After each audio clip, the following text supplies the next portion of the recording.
جارتي بقى شافتني وقالت لي هو انا ازاي كل ما بشوف اولادك الاقيهم معاهم ناني؟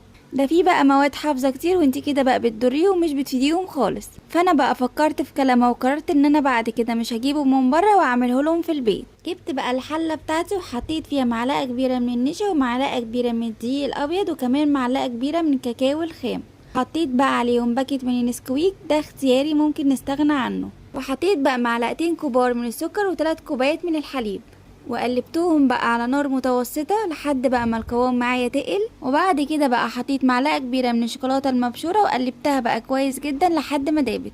وبعدين بقى حطيتهم في اطباق التقديم وممكن كمان نحطهم في كوبايات. اديتهولهم بقى وكانوا فرحانين بيه جدا وقالوا لي بقى ده احلى من الجاهز بكتير، وبعد كده بقى ما تجيبوش من بره تاني واعملوا لنا على طول في البيت.